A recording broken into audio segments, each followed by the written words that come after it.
Some objects do not shout for attention. They do not glow, move, or threaten. They simply exist, quietly, waiting. And yet, when you look at them long enough, they begin to ask questions you cannot easily dismiss. The Winnipesaukee Mystery Stone is one of those objects. Small enough to hold in your hands, yet heavy with unanswered questions, it has remained silent for over a century while generations of researchers, skeptics, believers, and curious minds have tried and failed to agree on what it truly is. Tonight, we are going to slow down, step back in time, and follow the trail of this stone from the moment it was uncovered to the theories that still surround it today. And as you listen, ask yourself one simple question. What if this object was never meant to be understood quickly? In the summer of 1872, near Lake Winnipesaukee in New Hampshire, a group of laborers were digging a fence post hole on land owned by a man named Seneca Augustus Ladd. It was an ordinary task, the kind that leaves no mark on history, until the shovel struck something solid. What emerged from the soil was not a tool, not a bone, not a rock shaped by nature. It was an oval stone, dark and smooth, carefully shaped, and engraved with symbols that did not immediately belong to any known tradition. From the moment it surfaced, the stone felt out of place, as if it had been waiting underground for the right moment to reappear. The stone itself was about 4 inches long, roughly egg-shaped, polished to an almost unnatural smoothness. One side displayed a face to eyes, a nose, a mouth simple but intentional. The other side showed a set of symbols arranged with care, a crescent moon, a spiral arrows, shapes resembling corn stalks, and geometric patterns that seemed neither random nor decorative. 2 holes had been drilled clean through the stone from opposite sides, meeting perfectly in the center, a detail that would later become one of the most debated aspects of the artifact. Seneca Ladd, fascinated rather than dismissive, placed the stone in his personal collection and later displayed it in his bank in Meredith.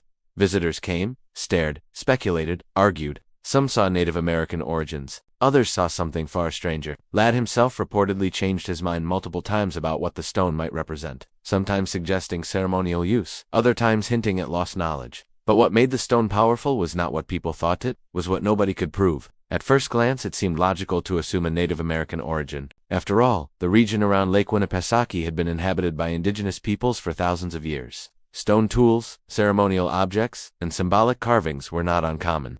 But the deeper experts looked, the more the stone resisted classification. The drilling technique used to create the holes appeared unusually precise, smoother than what was typically achieved with known indigenous stoneworking tools of the region. The symmetry of the drilling suggested either advanced skill or a technique not commonly documented. Then there were the symbols themselves. Some appeared vaguely familiar, others completely alien. The face was unlike most known Native American artistic representations, which often followed specific stylistic conventions. The crescent moon could symbolize time, cycles, or the night, but in which culture? The spiral could represent life, movement, or eternity, but again, whose language was this? Each symbol, taken alone, could be explained. Taken together, they formed a visual sentence no one could confidently translate.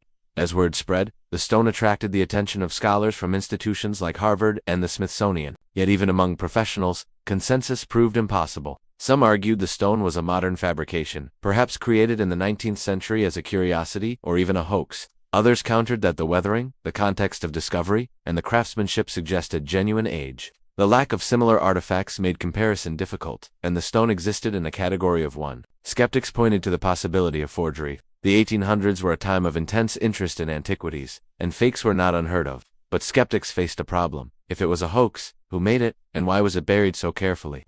Why go to such effort to create something with no clear payoff? No letters, no confessions, no workshop tools linked to its creation have ever surfaced. A hoax requires a hoaxer, and the Winnipesaukee stone has none. Others proposed that the stone could be a ceremonial object, perhaps marking an agreement, a treaty, or an important event. The drilled holes might suggest it was mounted on something, or worn, or displayed. Some imagined it as a message stone, recording a significant moment for a culture that did not write history in the way Europeans did. If that is the case, the tragedy is not that we cannot read the message but that the culture, who could, has long since vanished. More unconventional theories soon followed. Some suggested transatlantic contact before Columbus, arguing that the symbols showed similarities to Old World iconography. The crescent moon, they claimed, could hint at ancient Mediterranean cultures. Others saw Norse influence, pointing to Viking exploration in North America centuries earlier. But again, no direct parallels could be established. The stone refused to sit comfortably in any historical box. Then there were those who went even further.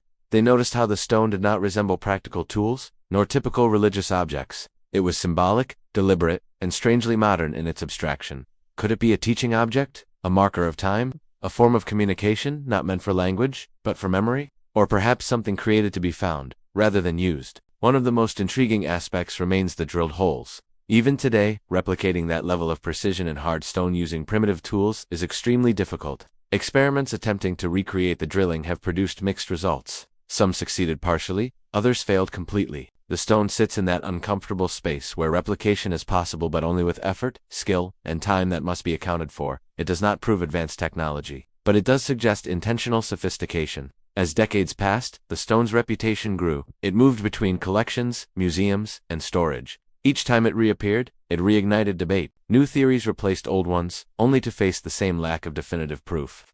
The stone became less about answers and more about the nature of mystery itself.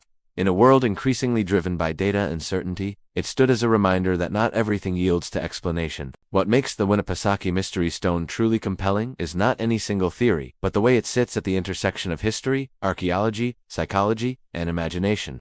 Humans are pattern-seeking creatures. We want stories with beginnings and endings, causes and effects. The stone offers symbols without a legend, craftsmanship without a signature, and context without clarity. It challenges the assumption that everything meaningful must be understood. There is also something deeply human about the stone's silence. Whoever made it is gone. Their language, their rituals, their worldview lost. All that remains is this object, still asking to be interpreted. In that sense, the stone is not just an artifact. It is a mirror. It reflects our desire to connect with the past, to believe that something meaningful survives time, even when its meaning does not. Some researchers suggest that the stone's greatest value lies not in decoding it, but in preserving it as a question. Once a mystery is solved, it becomes history. But while it remains unsolved, it stays alive. It invites curiosity, debate, and humility. It reminds us that our understanding of the past is always incomplete, and that certainty is often an illusion. Today, the Winnipesaukee Mystery Stone rests behind glass, protected, labeled, explained but not resolved. Visitors still stand before it, lean closer, and feel the same pull Seneca Ladd must have felt when he first held it. A sense that this object is more than it appears, that it carries intention, that it survived because it mattered to someone, somewhere, long ago. And perhaps that is the most unsettling possibility of all, that the stone was never meant for us, that it was created for a world that no longer exists, using a language that died with its people. We are not the audience, we are merely the witnesses. As you think about this stone, buried for centuries and then suddenly returned to human hands, consider how many other stories remain underground, unrecognized, waiting. How many objects like this have been lost forever, and how many are still hidden beneath our feet? The Winnipesaukee Mystery Stone does not answer questions, it creates them, and in doing so, it keeps the past alive, not as a closed book, but as an open riddle. If you found yourself drawn into this story, lingering on possibilities, replaying the images in your mind, then the stone has done its job once again. Mysteries endure because they invite us to participate. They ask us to imagine, to question, to doubt. And sometimes, not knowing is more powerful than knowing. Stay curious, because the past is never as silent as it seems.